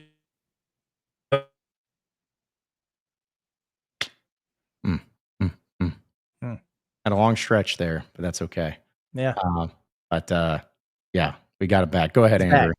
No, I was just saying in 2019, Arkansas absolutely dog walked Mississippi State. And I believe that's the series Tanner Allen would be referencing when talking about it being the loudest and like hardest place to play, because they got smoked. And I know they swept them in 2021 as well in Starkville, but in 2019 they swept them and it was number 2 Mississippi State. Yeah. I was about to say, I thought they swept them in 2021 because I think there was a stretch there because I think Arkansas swept Ole Miss in 2022 as well. Maybe either way, it was kind of like this running gag of like, hey, Arkansas always sweeps the eventual champions there. But either way, it's just cool to see some acknowledgement anytime that you feel really good and saying it's a hard place to play, because it is. And especially it's been this year. Again, 4 losses only in Baum Walker, and half of them came to Texas A&M, just like we all anticipated and predicted. So, but either way, those are my heavy hitters for today. I like it. Andrew, if you want to go ahead, you can. I've got 4 like kind of quick ones, like rapid fire. So if you got are any of yours Arkansas baseball related? No, sir. Okay, well, then I'll indirectly, but go ahead. Okay, well, I'll keep it going because I'm going to stay in the Arkansas baseball. And I tweeted about it earlier, and John, we've talked about it a lot. Our mutual pal, Tim Carver, who does not remember me because I was a child, 11 years old at Arkansas hitting camp. But it was the summer of 2009, and like, I do this a lot where like I get emotional thinking about like just the past and life's journey and what leads you, like, because there's a lot of things that happen to you in life that you don't realize in the moment are super influential in dictating your path and how your life's going to end up. But the summer of 2009, I've been thinking about a lot because obviously Arkansas went to Omaha that year, and I just have such vivid memories of watching that series and watching Dallas Keuchel come out of the bullpen in the elimination game. Like, we remember the Brett Eibner homer. We remember the play that Tim Carver himself made it short, and that's all great. But like, I remember Dallas Keuchel coming out, your ace coming out of the mound and giving you 5 innings in relief in a elimination game. Like, that's the stuff of legends. And I mean, it's just awesome. And so I think back to being 11 years old, watching that. And then I went to baseball camp, Razorback hitting camp that year, and like, remember meeting Logan Forsythe, meeting Tim Carver, and all these guys that I thought were gods back then. And like, just looking back at how big that year was. Cause like, that's when I was falling in love with this program. And so it's like, it's cool. And coming up to this weekend and seeing what Arkansas has a chance to do, I just keep thinking about all the guys who paved the way. I remember when Clemson won the national title in football, Dabo's first, and they had this linebacker who was like giving this speech, and he's like, This isn't just for us. This is for Taj Boyd. This is for DeAndre Hopkins. This is for all these guys who brought the program to where it was, but didn't get to reap the benefits. And so I think about dudes like the Bo Bigums, the Drew Smileys, and all that. Bo Bigum. Yeah, I do too. I think about those things, and I think about, just the call and then that moment beating Virginia and the way that you did, and to get to that point, and just a gritty team that always brought it. Like a lot of great players. But yeah, just the I think it was 2 outs, 1 runner on, and that Eibner swing, man, was about as pure as ever. Just ball hit deep to left. I think it was Rosenblatt at the time goes crazy. So yeah, just those were good times. And thinking about those moments, it's like, I never thought. Dallas Keuchel was really good, but I never looked at that guy in that 2009 World Series like, oh yeah, that's going to be a Cy Young winner. Like, no, I never thought that. Not a chance, dude. Yeah, I think he was like a 9th round pick or something like that, like barely. Yeah. Did I get to the Clemson part of my spiel? You did. Yeah. Okay, just making sure. I didn't know where I lost y'all at. But really, that's my heavy hitters. One, Tim Carver. Shout out to him. He followed me on Twitter today, so I felt big. Yeah, everyone gets starstruck about certain random guys. Tim Carver is my guy. Yeah. Well, since me and Tim Carver graduated high school together, we were best friends. It's one of those things of like, I get it, and that's awesome, and I know he would love it. But man, just knowing him the way I do, of like going into elementary school with his country accent, and like, we're shooting like hornets with the rubber bands at each other and stuff. It's just dumb stuff like that. But yeah, shout out to him. Shout out to Springdale High, as he's the head coach over there, doing some big things. So that's a good one. But all right, Curtis. I like it. Yeah. I got 4 of them pretty quick though. One, just, I don't know if you guys saw the story or not. You may have North Carolina basketball and their $14 million NIL budget on their roster. That's a heavy hitter in terms of bankroll for a team that looks like a bubble team. It's just absolutely crazy to me. If I knew that Arkansas was paying their roster $14 million and it looked like that, I'd have some serious questions about Cal on the staff. That's outrageous to me. One of the main topics for tomorrow's pod at the Palace. I don't want to go too far into it, but that blew me away, because everybody's looking at it going like, the heck are they doing, man? They lost Ian Jackson. They lost Drake Powell. They lost all these guys. And man, I don't know how much better they got. Well, they put some money into it, so whatever. Second thing, the Pro Hogs getting rolling tonight with a chance at getting a ring there. Jalen Williams, Isaiah Joe. I saw OKC Hog asked if I was an NBA guy. He's a big Thunder fan. I'm a huge Thunder fan this week, man. I want him to get it done. I really hope that you get a ring regardless, and both of those guys have been really important contributors throughout the course of the season. I hope they get some good run here in the finals. I really do. So looking forward to that. Anxious for it. 2 more. The Razorback raffle. Razorback fans as heavy hitter. Where are you guys getting all this money, man? It's already at 55,000, the current jackpot. So the winner would get half of that. And we're 2 days out from the actual games themselves. And Andrew, you were talking about the other day when we were there for that Tennessee series. I remember us sitting beside each other, and it was at like 60K or whatever the first game.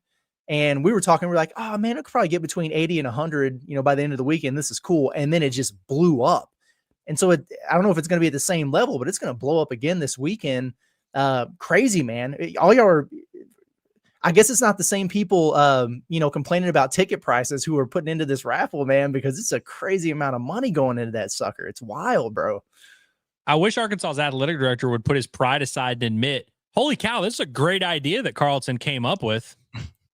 You know what I mean? Like, because that was Carlton's point all along, is he's like, dude, you really don't think Arkansas fans, and people tried to tell him he was crazy, and now they're trying to do it in a way that excludes him. He's been saying all along, this would blow up at Arkansas. Look at what these other programs are doing. We could do more than that. And he was right. Mm-hmm. Yeah. I just wonder what's going to keep them from doing it like every once a month or like whatever, like even in the summertime. Why not? Because you don't have to be in person for this, apparently. So why would you not just keep doing it? Seriously, just don't even wait until football season. Just do it in the month of July, right. And so who knows? Maybe they end up doing it that way. But, yeah, hell, if they're in if they're in Omaha, it's they're in the final or whatever, and you had 3 days there, and it's like, we're just gonna open it up. Yeah, do what you want. It would go crazy, man. It's absolutely nuts. I keep thinking about the Tim Robinson meme where he's like, I got to figure out a way to make money on this thing. It's too good. It's too good. Yeah. That's infinite money glitch, bro. It's crazy. Yeah. My last one, and I uploaded the wrong picture, although I do want to talk about that before we get off of here today. Hunter Yurchek, according to Front Page Sports or Front Row Sports or Front Porch Sports or Big Game Boomer, whatever that is, just the number 3 athletic director in the country. You know, it's like give that man his flowers there. But I saw that list and I was like, whoa. And hey, listen, there are a lot of things that I think Hunter Yurchek does well, you know, as an athletic director. Some things obviously that we talk about a lot where he's goofed, but that kind of threw me off. The list doesn't mean it doesn't mean a damn thing. I have no idea who that person is that put it out there, but I saw that and saw a bunch of reactions to it. I got a kick out of it, so I had to bring it up.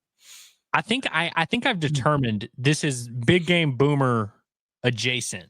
It's either him, the people who did it, or it's like a separate kind of thing because the list kind of looked like that. Well, he came out and said that it's not him. Like he even took that. Oh, is he still do his thing? No, that's what was weird is he like retired from it, but he came on social media just to say that that wasn't him. And it's just one of those things where I'm just like, I hated it from the get-go. I hated that stupid stuff. Like when he do like best football stadium bathrooms. I'm just like, what are we doing, man? Like you're just throwing crap against the wall.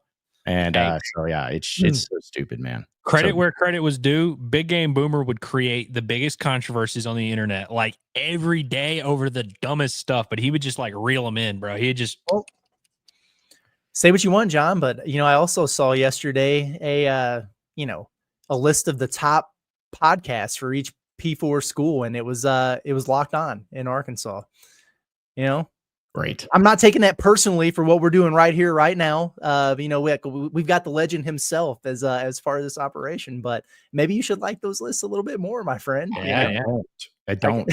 It's like I'm never going to. It's like the same stuff when everyone was like, the best media personality of P4 schools and stuff, and they throw in, you know, just some rando in there, and everyone would be like, honored to be on the list of Taylor McGregor. Shut up.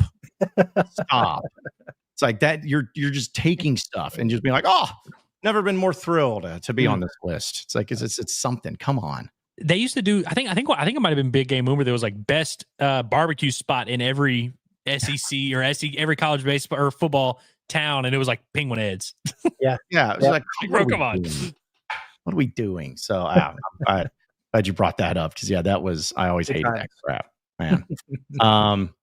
Jeez. All right, let's go ahead and we'll get to your chats, folks, here in just a second. But let's go ahead and do a little bit of what's more likely. Presented by our friends over at BetSaracen. Right now, they got all the different specials going on. And you can also opt into the 30% profit boost before placing a single bet on BetSaracen for the game 1 of the finals in the NBA tonight. So they got that going on as well. Some specials going on for Razorback Baseball, Supers, everything. So check them out. It's the #1 sports betting app in the state of Arkansas for the reason being they are the best.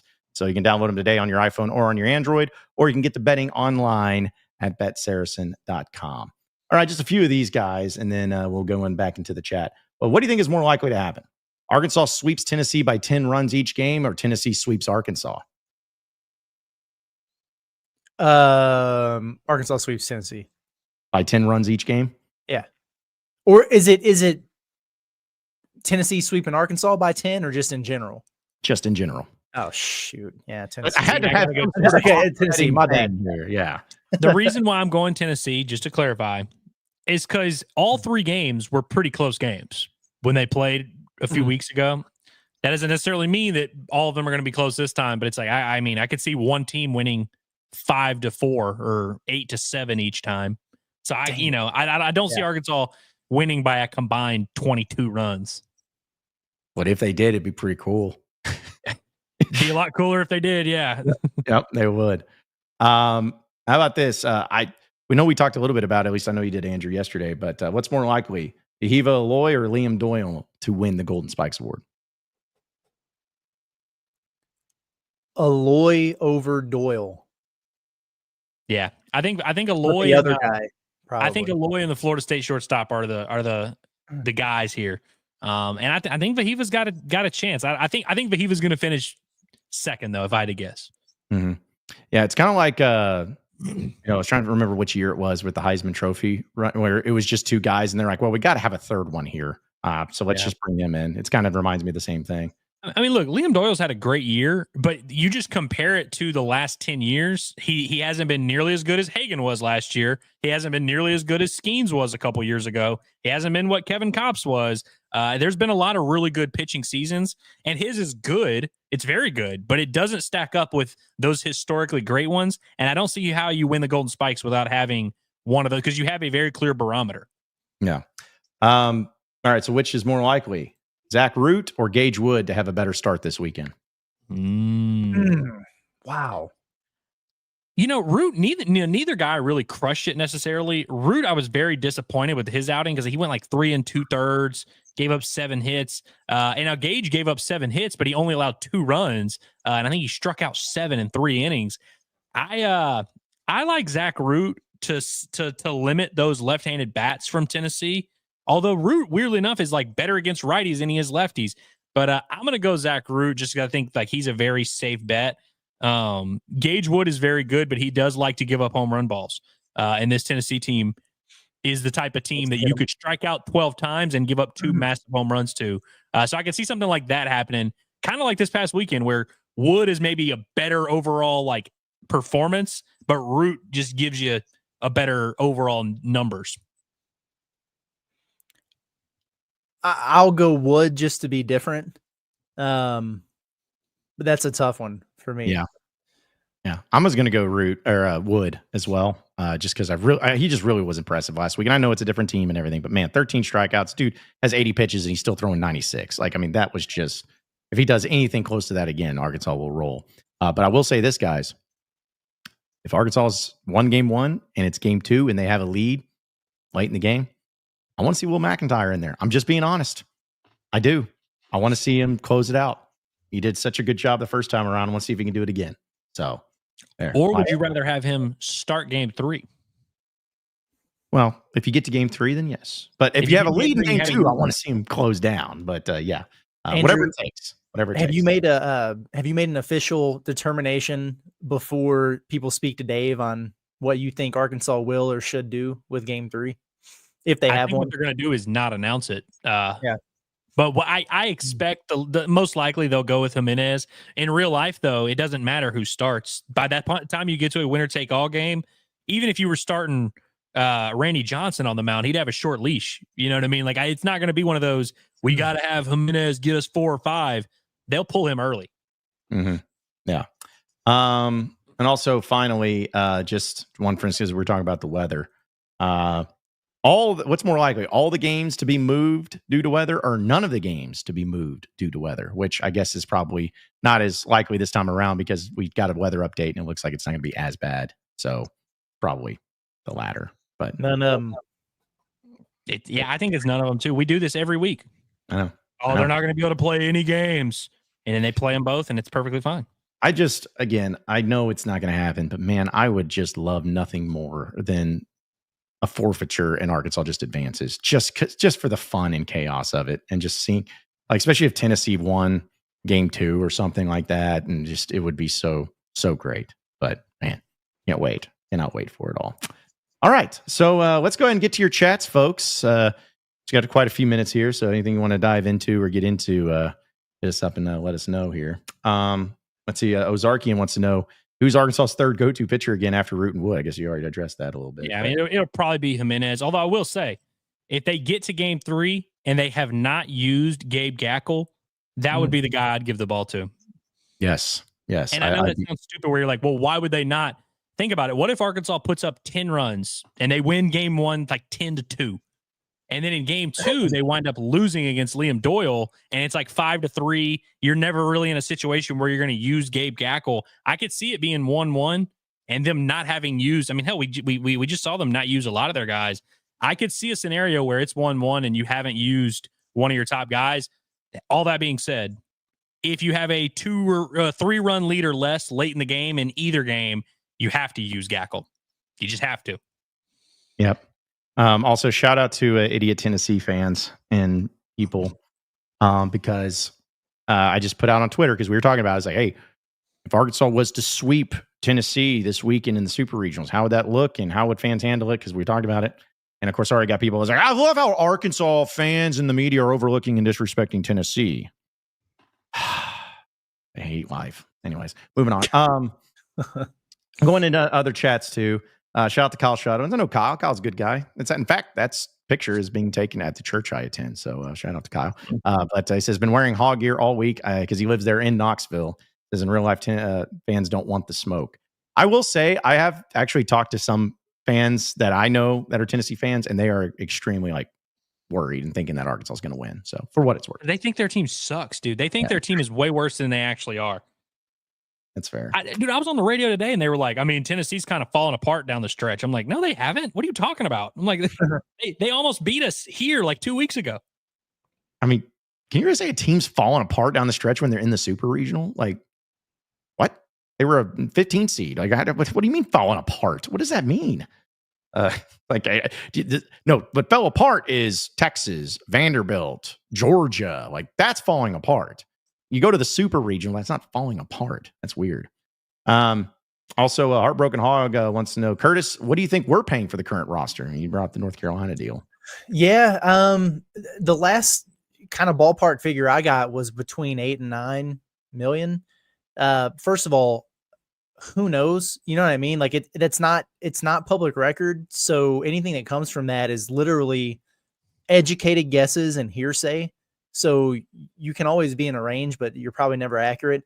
That was before, it was a couple weeks before the NBA draft deadline and stuff. So did they wind up giving Knox more to sweeten the pot and make sure he came back or whatever? I don't know. But last year, the popular belief was that they were in the top 2 or 3. And this year that's certainly not the case.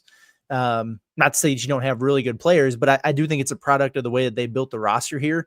The cost of doing business in the portal has gone up so far that the teams that you'll see listed as the biggest spenders are the ones who had to go out and get 5-6 dudes out of the portal, as opposed to doing it the way Arkansas has through retention, through freshmen. And those guys don't play for free, but it's a little bit different. You get to the off season, everybody's kind of desperate. They're looking to make splashes, and those numbers that these kids are asking for are crazy. So the more portal guys you get, the higher that's going to be. And again, in fairness, I wish that they would do an average per player thing as opposed to the total bag. If Kentucky's spending 18 million or something on their roster, it doesn't mean that it's better than Arkansas. It just means they have twice as many players on their team. So there's a lot of different things that go into it, but that was the last I heard. Probably maybe a little bit higher than that now. And I don't think they're done just yet either. So.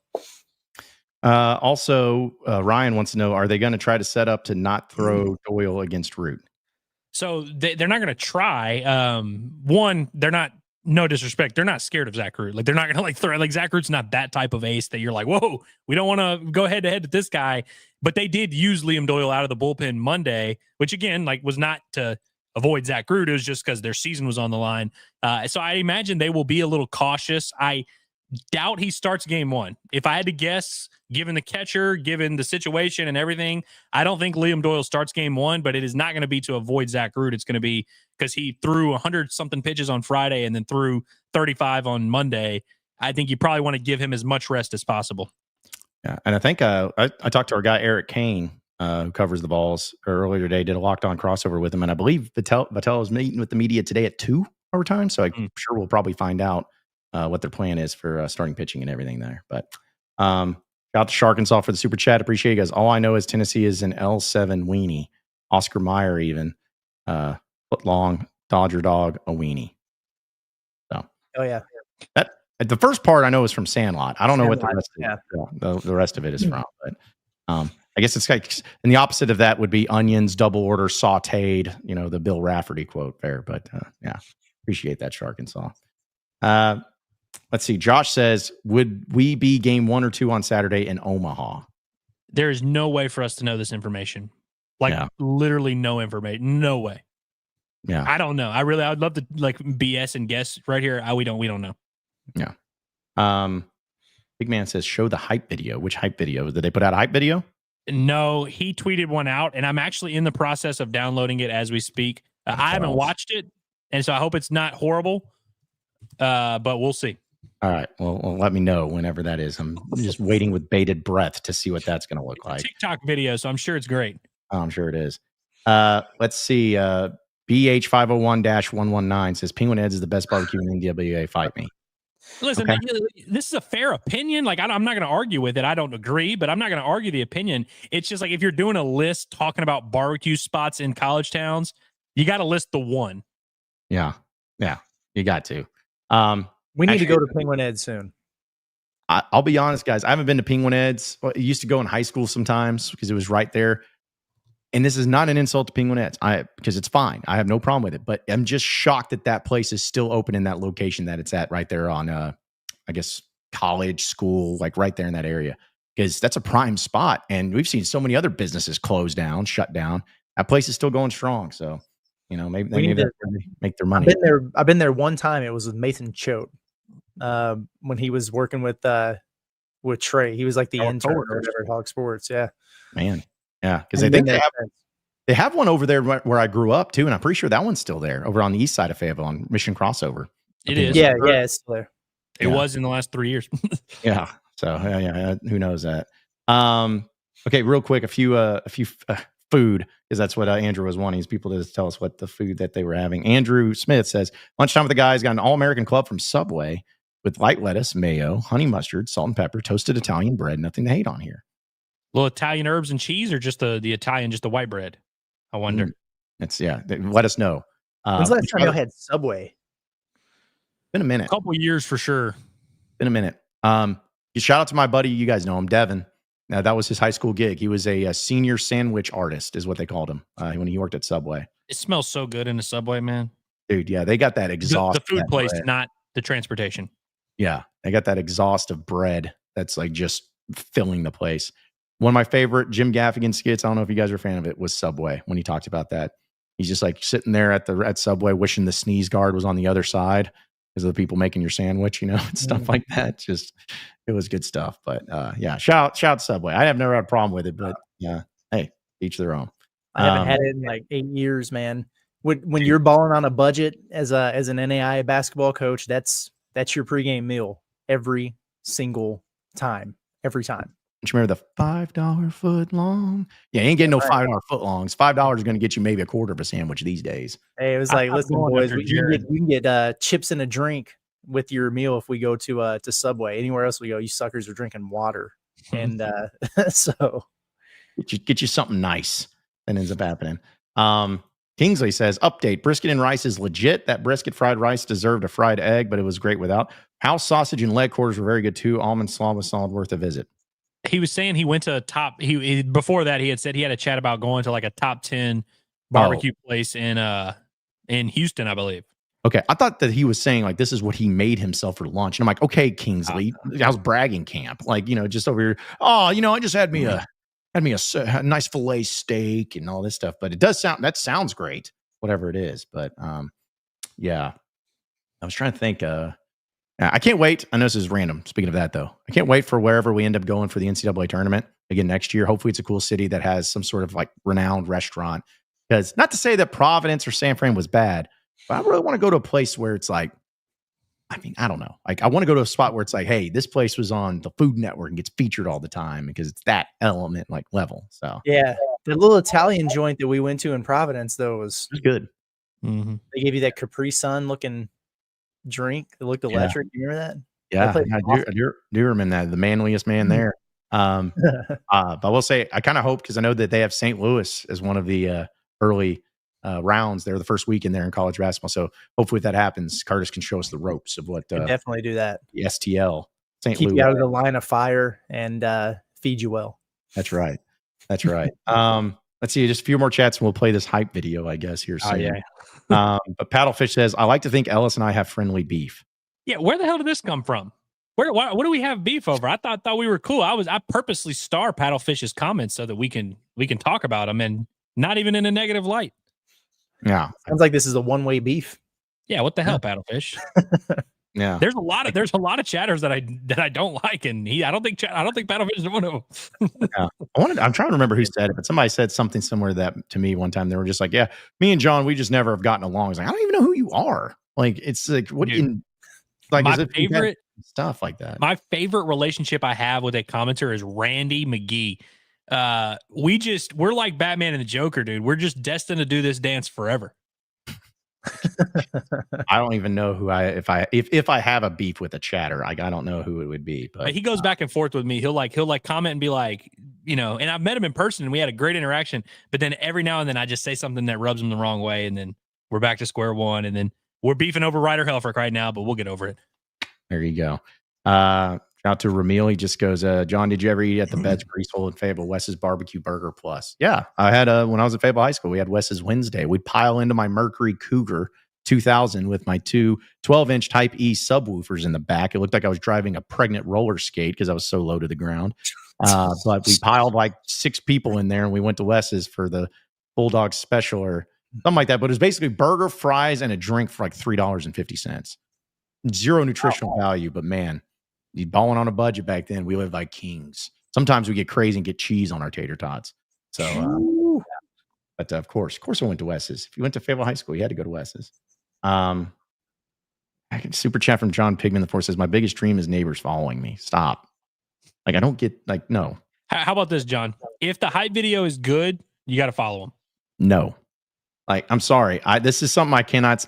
I don't like following a bunch of people. Like my neurons get crazy enough with the people I follow as it is. I don't want to get on there and just get followed and I just get retweets of cryptocurrency and crap or whatever everyone's doing. He's telling the truth too. When we were at Auburn, he bullied me one night into unfollowing like 500 people. Not really, but we were talking about it, and I asked him how many people he followed and everything, and I told him mine. He was like, "Good grief, man!" And I did. I sat there while we were having a drink watching Auburn baseball lose, and I unfollowed like 500 people. It's crazy. Yeah, Curse was like saying, like, I follow 3,000 people. I was like, I follow 700, and I think that's too many. But if I recognize you from in here, I follow back, and I'll usually look at them. Like if you have an egg for an Avi, or like I just don't do it.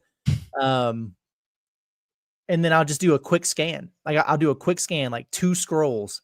And if I see things that are interesting, I'm on it. But like if it's overly political, or it's just like trolling, I just don't do it. So like I got a little set of criteria, but I appreciate the follows. And if I feel like you would entertain me by being on the feed, then I'll follow you back. Yeah. Well, it's like, John Pigman says, he's like, wow, I met you in person. Thought you were nice. I do not remember meeting John Pigman the 4th. So if you tell me your real name, I'll probably remember you. But like, it's one of those things where I just don't. It's nothing personal. It's just, I like having my organization of Twitter a certain way where I have certain follows. That's all. That's all it is. So it's like, yeah, Dre, I appreciate it. I do. I'm not 60 years old. So I don't get on Facebook, man. Like if you have DM'd me on Facebook or Instagram, I don't have a TikTok. I don't have a Snapchat. Like I see them on Twitter. Like that's where I'm at, Yeah. I deleted the Messenger thing off of my phone. Isn't that what Facebook's attached to? Messenger? Yeah. I hate how it's 2 separate apps. That sucks. Yeah. So if people have done that and they feel ghosted, you have been, but it's not intentional. I don't get on there. You know who left me on scene the other day on Instagram? Hagen Smith 33. Ooh. And me and Hagen are boys, dude. He follows me and I follow him, and we've talked before. Just ghosted me on Instagram. So the way all these guys feel about John, that's how I feel about Hagen Smith right now. Again, it's nothing personal. And because I've had people get mad at me where if they DM me on Twitter, because he goes to like your you have those separate DMs of like ones, and then you have the check them every so often. Yeah. And it's like I see one and there's someone just ripping me, being like, you're a narcissist douchebag or whatever people say because of all this. I'm like, dude, I didn't see your DM. I'm sorry. Like I try to be nice. I try to but I just can't deal with it. I got so much going on. I just don't want to get pissed off looking at social media. It's for my own mental health. That's all it is. I love this from Hogball Burns. Like, there's a reason John is my least favorite because Kurz and Andrew follow me and he doesn't. I'm sorry, but is that the only reason though? I'd say if that's the only reason, then I think that asks a lot more questions than answers. Okay, so do we need to do this hype video? I guess we have no idea what we got to see what it's working with. I've heard good things about it. Okay, so this hype video, is this something that he made himself? Or is it I really don't know. I feel like he probably ripped it, but I don't know. No, I think it might have been the guy we were talking about earlier, Bo. I think Bo might have made this. Oh, okay. All right. Well, T's and P's. I guess we'll find out what it's about. Let's see. 6, 11, 5, 9 and 20 miles today, 4, 11, 17, 32 the day before. Boot, boot, boot, boot, moving up and down again. There's no discharge in the war. Don't look at what's in front of you. Boot, boot, boot, boot, moving up and down again. Men go mad with watching them. There's no discharge in the war. If your eyes drop, they will get the top of you. Boot, boot, boot, boot, moving up and down again. There's no discharge in the war. Try to think of something different. Oh, my God, people going lunatic. Boom, moving up and down again. There's no discharge in the war.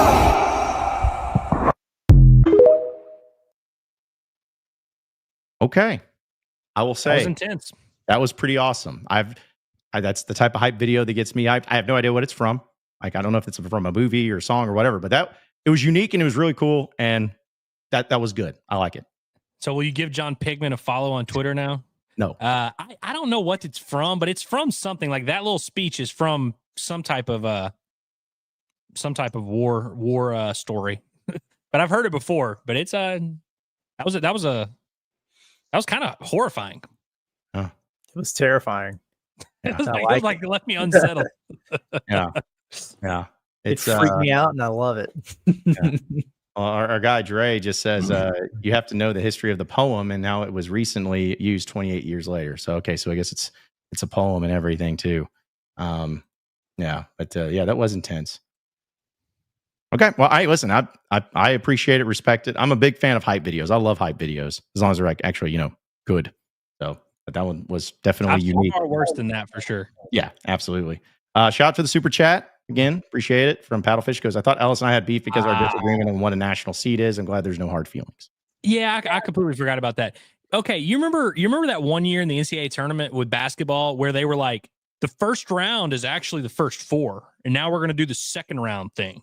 And now the third round is the round of 32. And they just like randomly over time, we're just like, yeah, we're just going to change this. They're trying to do that now with national seeds where they're like, oh yeah, now national seed means the top 16 are national seeds, but only 8 get to host 2 times. And I'm like, why are we like, it's one of those things like, just do what we've been doing for thousands of years and we're cool. Right. Just be like, some people just have to justify their wages. It's like, hey, we got, if we're not doing anything, if we're not changing something, so we got to make sure that people know that, hey, we're on top of it. Hey, George, you're the head of our naming stuff. Got anything? Well, we could always change the names of the national seeds and what it means. Let's do that. It's like, just stop. If anybody's confused by it, that's their problem. Like that's not your problem. So I can already tell that hype, it's going to be stuck in my head. Boots. That shit was hard, dude. I don't know why everybody's in the comments complaining, bro. That shit was hard. Yeah, I liked it. It was intense, bro. It made me feel something, which none of those hype videos normally do, if I'm being honest with you. And I like a lot of them, but like that one was like that got me fired up. And the timing, like of the clips and everything with this, like it was well put together. Yeah, it was. That was good stuff. It definitely got me like energized a little bit. All right, I know we're about to get out of here, but just I got to ask you guys: is there a hype video you guys remember at Arkansas any sport that like just you're like, yeah, that's the stuff? Too many to name, brother. Like honestly, too many. Anyone from this past football season, honestly. Yeah, I guess when I think hype, I guess I should be specific. Like one, like they play right before a game. Like they use the one for the whole season. So obviously, there's Run This Town. Yeah, 2010 football. That one was or was that 2011? That was 2010. Okay, well, 2010 football. No, it was 2011, dude. Because it was Tyler Wilson. Tyler Wilson. Oh, okay. Sorry. Yes. T.I. was the version of 2010. You're right. Gotcha. They've had some good football intro videos. I'm trying to think. Baseball had one that used the Joker and the Thief like 5 years ago, and I remember it fired me up. I love that song. Dude, if I really sat here and thought about it, I could come up with 30 that really moved the needle for me. basketball, theirs have not been very good the last few years, which bothers me. I would say the COVID year or the year after COVID one, like the Justin Smith team, that one was good. And the one the year after that, when you had sophomore Jalen Williams and Debo and those guys. But the last 3-4 years have been, Yeah.